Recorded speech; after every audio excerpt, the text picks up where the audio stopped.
अस्सलामु अलैकुम वरहमतुल्लाहि वबरकातुहू। आज है हमारा डे 54 और हम पढ़ रहे हैं सूरतुल बकरा की तफसीर। अब हम देखते हैं तफसीर। हमने क्या सीखा था? पिछली दफ़ा हमने बात की थी बहुत ज़रूरी एक बात कि हमने हया नहीं करनी जब कोई हक बात कहनी हो और हमारे सामने कोई ऐसी बात हो रही हो जिसके अंदर हमें समझ आ रहा है कि ये सही नहीं है, तो इसमें इस वक्त ये नहीं कहना कि मुझे शर्म आती है बोलते हुए, यानी उस वक्त आपको कहना है हमने समझा इस कुरान से लोग भटक जाते हैं, इसी कुरान से लोग हिदायत भी पा लेते हैं। और अगर आप कुरान को इस नीयत से पढ़ेंगे कि आपने इसमें से कोई शोशे निकालने हैं, तो फिर वैसे ही निकालेगी और उनको मिलेगी। हमें हिदायत का तो पता था, हमें गुमराही का तो नहीं पता था। आप देखे बाज़ दफ़ा पढ़ पढ़ के सारा कुरान, समझ के सारा कुरान, फिर इसके बाद निबाग इतना यानी आसमान पे चढ़ जाना कि उसके बाद इंसान किसी से बात करना पसंद न करे, या फिर इंसान ऐसा हो जाए कि कोई बात किसी से सुनना ना चाहे, तो इसी कुरान से बजाय इसके कि वो हिदायत पाते, दिल नर्म होता, उल्टा ही क्या हो जाता है, इंसान किसी रास्ते पे चल पड़ता है कि उसके अंदर तकब्बुर आ जाता है और उल्टा बजाय हिदायत पाने के गुमराही रह हो जाता है। फिर हमने देखा बहुत इम्पोर्टेंट चीज़, इसके बहुत से सवाल भी ईमेल में आए हैं मेरे पास। मैंने आपको बताया था रिश्तेदारी को मिलाने का इतना नहीं मुझे पता था, अंदाज़ा था कि इतने ज़्यादा मसाइल हैं कि ये लोगों के लिए इतना मुश्किल है कि रिश्तेदारी हम कैसे मिला लें। ये तो बहुत बड़ी एक मांग उनसे कर दी गई है। हालाँकि यहाँ पे देखिए मेरी बात नहीं है, ये ज़रा गौर से पढ़ें किसकी बात है, ये किसका हुक्म है। ये जो हुक्म दिया उसका अल्लाह का हुक्म है। ये तो किसी की मांग नहीं है आपसे, तो सीधा-सीधा अल्लाह ताला का हुक्म है। जो इसको काटेगा फिर वो अल्लाह के हुक्मों को काट रहा है, अल्लाह के हुक्म को तोड़ता है। दूसरा, हमें सिला रहमी के बारे में समझना भी चाहिए कि वो ये क्या सिला रहमी ये नहीं कि ऑल द टाइम आप किसी के घर घुसे रहे या रोज आप उनको फोन करें या वो आपको फोन करे और 4 दिन ना बात हुई तो फिर बस मूड बन गया, ये नहीं है।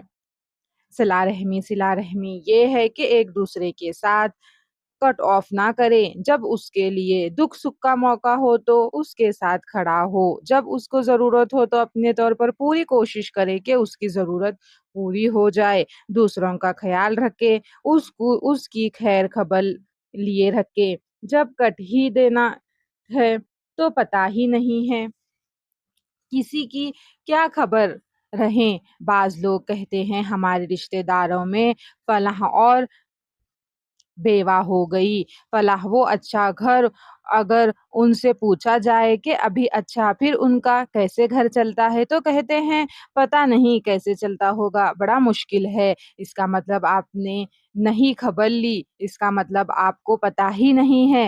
हर एक खानदान में कोई ना कोई ऐसी फैमिली होती है, सबके खानदान में जो ज़रूरतमंद भी होते हैं, जो सभी लोग तो ऐसे नहीं होते, बहुत वेल हों, कुछ फैमिली स्टैंडर्ड में कोई ना कोई होता है ज़रूरतमंद, लेकिन हम उसको उसकी खैर खबर रखेंगे तो हमें पता चलेगा उसकी ज़रूरत क्या है। तो बाज़ दफ़ा ऐसे नहीं होता है कि कोई नाराज़गी है लेकिन वैसे ही कुछ पूछते नहीं, हमें क्या पता, हमें कोई ज़रूरत थोड़ी है। मैंने आपको बताया था कि ये ताल्लुकात जोड़ने ज़रूरत के लिए नहीं है। अब ज़रूरत होगी किस चीज़ से, अब ज़रूरत के लिए किसी से ताल्लुकात जोड़े हैं तो फिर क्या अल्लाह के हुक्म को माना हुआ है? तो आपकी अपनी आपकी अपनी गिज़र है ना उसमें, या आपको किसी से काम है, वो बड़े दावे پہ ہے، اس وقت جہاں پہ اپنی نظر نہیں ہے، اللہ کا حکم ہے، وہاں بہت مشکل ہے۔ دوسرا یہ مثلاً جہاں پہ بچوں کی شادیاں بھی نہیں ہوئی ہیں، اب تک شادیوں میں کوئی پرابلمز آ جائے تو رشتہ داریاں بھی کٹ جاتی ہیں، اور ایک بڑا گناہ جو ہو گیا، کبیرہ گناہ وہ ہو گیا، وہ تعلق کاٹ دیا جو نہیں کاٹا جا سکتا، اور ہم خود نہیں کاٹتے، اور ہم اوروں کو بھی کہتے ہیں خبردار، تم نے بھی اس سے بات کی تو اگر اس سے بات کرنی ہے تو میرے ساتھ تمہارا معاملہ ختم، بات نہیں ہے۔ پھر اس کے بعد ہم نے دیکھا کہ کس طرح سے اللہ تعالیٰ نے احسانات ہمارے اوپر، اس کے بعد ہم سر اٹھانے کے قابل نہیں ہیں۔ مختصر سی 2 آیات میں اللہ تعالیٰ نے ہمیں سمجھا دیا کہ اس کے بعد کیا تم کچھ کہہ سکتے ہیں ہو، اور پھر ہم نے انسان کی کہانی کہاں سے شروع ہوئی وہ دیکھا کہ جب میں سے کوئی نہیں تھا تو اس وقت اللہ تعالیٰ نے کہا آسمانوں کے اوپر کیا فیصلہ کیا، اور آگے سے کیا ری ایکشن رد عمل تھا، اور پھر اللہ تعالیٰ نے ان کو کیا جواب دیا۔ آج ہم دیکھیں گے کہ جب پھر پہلے انسان کو پیدا کر دیا گیا تو پھر کیا ہوا، آپ کو بتا پتا ہے۔ یہ سب باتیں غیب کی باتیں ہیں، ہمیں نہ ہم تھے نہ ہماری سانسیں یا کوئی فلاح، کوئی چیز ہمیں اس کے بارے میں علم دے ہی نہیں سکتی۔ یہاں پہ انسان کا علم ختم ہے، ٹھیک ہے، یہاں پہ کیا ہے، اس چیز پہ صرف اور صرف اللہ نے وحی کے ذریعے علم دیا ہے، صرف ہمیں اس کے اوپر ہی ایمان رکھنا ہے، اس کو ماننا ہے، کیونکہ وہی سچ بات ہے۔ تو دیکھتے ہیں ہم یہاں پہ وَعَلَّمَ آدم الاسماء کلھا، اور سکھایا دیے آدم علیہ السلام کو نام سارے کے سارے۔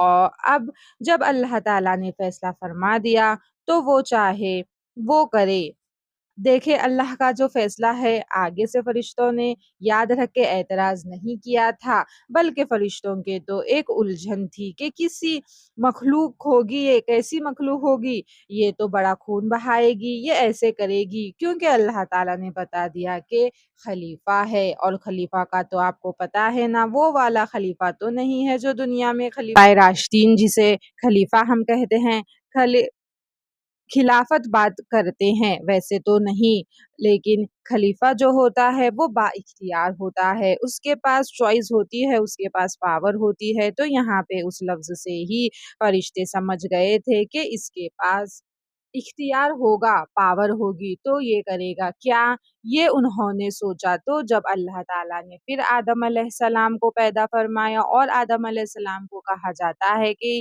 ان کی جو ان کو جب پیدا کیا تو ان کی مٹی مختلف جگہوں سے لی گئی دنیا میں، یعنی مختلف دنیا کے خطوں سے ان کی مٹی لی گئی، اور ان سے آدم علیہ السلام کو پیدا کیا گیا تاکہ ان کی اولاد میں ہر طرح کی خوبیاں ہو۔ دیکھے کوئی مٹی نرم ہوتی ہے، کوئی سخت ہوتی ہے، کوئی سیاہ ہوتی ہے، کوئی کیسی ہوتی ہے، مٹیوں کی بھی قسمیں ہوتی ہیں۔ تو انسانوں میں بھی کوئی نرم ہوگا، کوئی سخت ہوگا، کوئی اچھی طبیعت والا ہوگا، کوئی گورا ہوگا، کوئی کالا ہوگا، کوئی درمیان میں ہوگا، ٹھیک ہے۔ جب اللہ تعالیٰ نے فرمایا نا کہ میں زمین میں خلیفہ بنانے والا ہوں تو ایک اور بات بھی آتی ہے،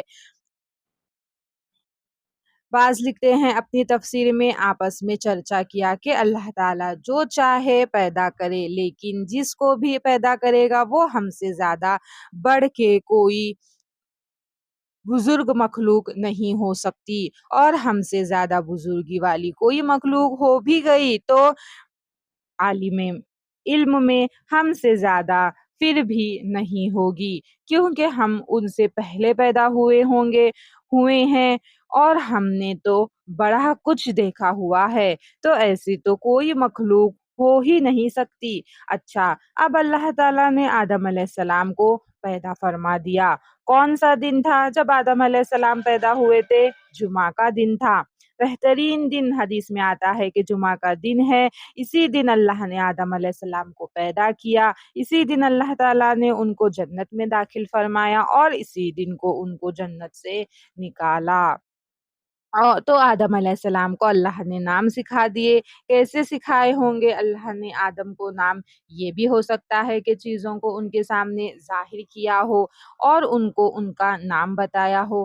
अच्छा, नाम बताने से हम सोचते हैं ये कौन-सी बड़ी बात है किसी चीज़ का, कोई भी नाम हो तो उससे क्या फ़र्क पड़ता है? बात ये नहीं है, बात ये नाम से मतलब ये है कि उनमें उसकी सारी ख़ुसूसियात हैं, वो भी बता दी। मिसाल के तौर पर ये पानी है, पानी जो है वो ऐसी चीज़ होती है यानी लिक्विड चीज़ होती है, इससे प्यास बुझती है, ये काम करता है, ये इसकी ख़ुसूसियात हैं, ये सब चीज़ें और फिर फरमाया अस्माकुल्लहा सबके सब इसका मतलब ये नहीं है कि दुनिया का हर इल्म और हर चीज़ और हर आसमानों और सितारों और दुनिया के जितने कलाम होने वाले हैं और नए वाले वो सब बता दिए उनको, ऐसा नहीं है।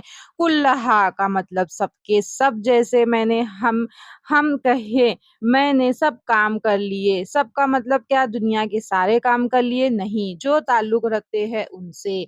हर चीज़ की एक बेसिक चीज़, बेसिक जानकारी इल्म उनको दे दी गई जो उनसे मुताल्लिक थी। तो हर किस्म की चीज़ों के बारे में उनको बता दिया गया और क्या-क्या सिखा दिया गया आता है तफ़सीर में कि उनकी तमाम औलाद के बारे में उनको बता दिया गया, आपके ये बच्चे हैं, आपकी ये ज़रूरत आपकी आनी है, सबके नाम बता दिए। ये ऐसे-ऐसे होंगे, फिर जानवरों के, फिर ज़मीन व आसमान, पहाड़, तरी, खुशकी, चरिंद परिंद, सितारों का, फरिश्तों का, तो ऐसी छोटी बड़ी सारी चीज़ों के नाम उनके मालूम करा करा दिए गए। और सुम्मा फिर क्या, आदम अलैहिस्सलाम के ऊपर अल्लाह ताला ने सबसे पहला ऑनर, इज़्ज़त, अगर आपसे पूछा जाए पहला ऑनर आदम अलैहिस्सलाम को अल्लाह ताला ने क्या दिया था, तो ये नहीं कि पहला ऑनर फरिश्तों ने उनको सजदा किया। पहला ऑनर अल्लाह ने उनको क्या दिया, अल्लाह ने उनको इल्म दिया। इसलिए इल्म की फजीलत पता चलती है। और इल्म क्या होता है, किसी चीज़ की हकीकत को जानना। तो इल्म क्या अल्लाह ताला ने उनको दीन का दिया था? नहीं, तमाम उलूम सिखा दिए थे, जो नफ़ामंद उलूम है वो सिखा दिए। तो एक मुसलमान के लिए भी उसको चाहिए कि जो भी नफ़ामंद इल्म है वो हासिल करे। दीन का इल्म तो बहुत बेस है, वो तो बेसिक चीज़ है, वो तो कराना ही कराना है। लेकिन हमारा दीन हमें ये नहीं कहता कि इसके अलावा वो आपने कोई इल्म हासिल ही नहीं करना। वो सब दुनिया की चीज़ें हैं, दुनिया को छोड़ दो, दुनिया में मत पढ़ो, ये साइंस पढ़ सकते हो, ना कोई और चीज़ पढ़ सकते हो। बस आपने आप दुनिया के पीछे पड़ गए, नहीं, ये बात नहीं है, ये उलूम भी अल्लाह ताला ने ही दी है। देखें आदम अलैहिस्सलाम को इल्म दिया था ना, उसी से ये आगे समझ ले कि यानी एक समझ ले बीज था, ठीक है, उससे आगे ये इल्म फैले हुए हैं। क्योंकि वो बीज आदम अलैहिस्सलाम के अंदर डाल दिया गया था, उसी से आगे ये आज इंसान ये ईजाद करता है, कोई चीज़ निकाल रहा है, कोई चीज़ बना रहा है, उस इल्म की वजह, उस इल्म की बदौलत है, जो आदम अलैहिस्सलाम ने डाला हुआ था। उनको सब साइंस के राज़ के उलूम इसके अंदर और कहा जाता है ज़बान में तक भी उनकी बता दी गई थी सारी। तो ये बीन्स, ये सारे उलूम का, इन सब सब्जेक्ट का डाला हुआ था। आदम अलैहिस्सलाम अ, आदम अलैहिस्सलाम मेन थे, इंसान आगे आगे दरियाफ्त करता है। तो इसमें फिर कोई हर्ज नहीं है कि अगर इंसान दीगर उलूम भी जो नफ़ामंद इल्म हैं वो हासिल करे, उसकी ज़िंदगी गुजारने के लिए ज़रूरी हैं। वो उलूम इंसानों ने नहीं पैदा किए हैं, वो उलूम भी अल्लाह ही की तरफ से है। अब अल्लाह ताला ने मिसाल के तौर पर उनको सिखाए चरिंद परिंद के इल्म हैं, और इंसानों का आज यही उलूम है जो मुख्तलिफ सब्जेक्ट्स हैं। आप देखते ही हैं जो ज़ूलॉजी है, कहीं अकाउंटेंट है, ये सब चीज़ें हैं ना उसके अंदर, कहीं सितारों का इल्म को दिया। तो आज इंसान कहाँ दूरबीन ईजाद किया, टेलीस्कोप कहाँ तक देख रहा है और कायनात में और जैसे इजाद कर रहा है, ये उलूम अल्लाह ने सिखाए थे। ये कह के नहीं हकीर कर देना चाहिए कि हाँ ये तो दुनिया का इल्म है, तुमको दुनिया में पड़ गए, नहीं, इनसे भी अल्लाह को पहचानो और ये सोचो कि ये अल्लाह ने ही ये उलूम दिए हैं। ये हमें बात पता चल गई। आगे देखते हैं, आगे का सबक कल कंटिन्यू करते हैं। अस्सलामु अलैकुम व रहमतुल्लाहि व बरकातुहू।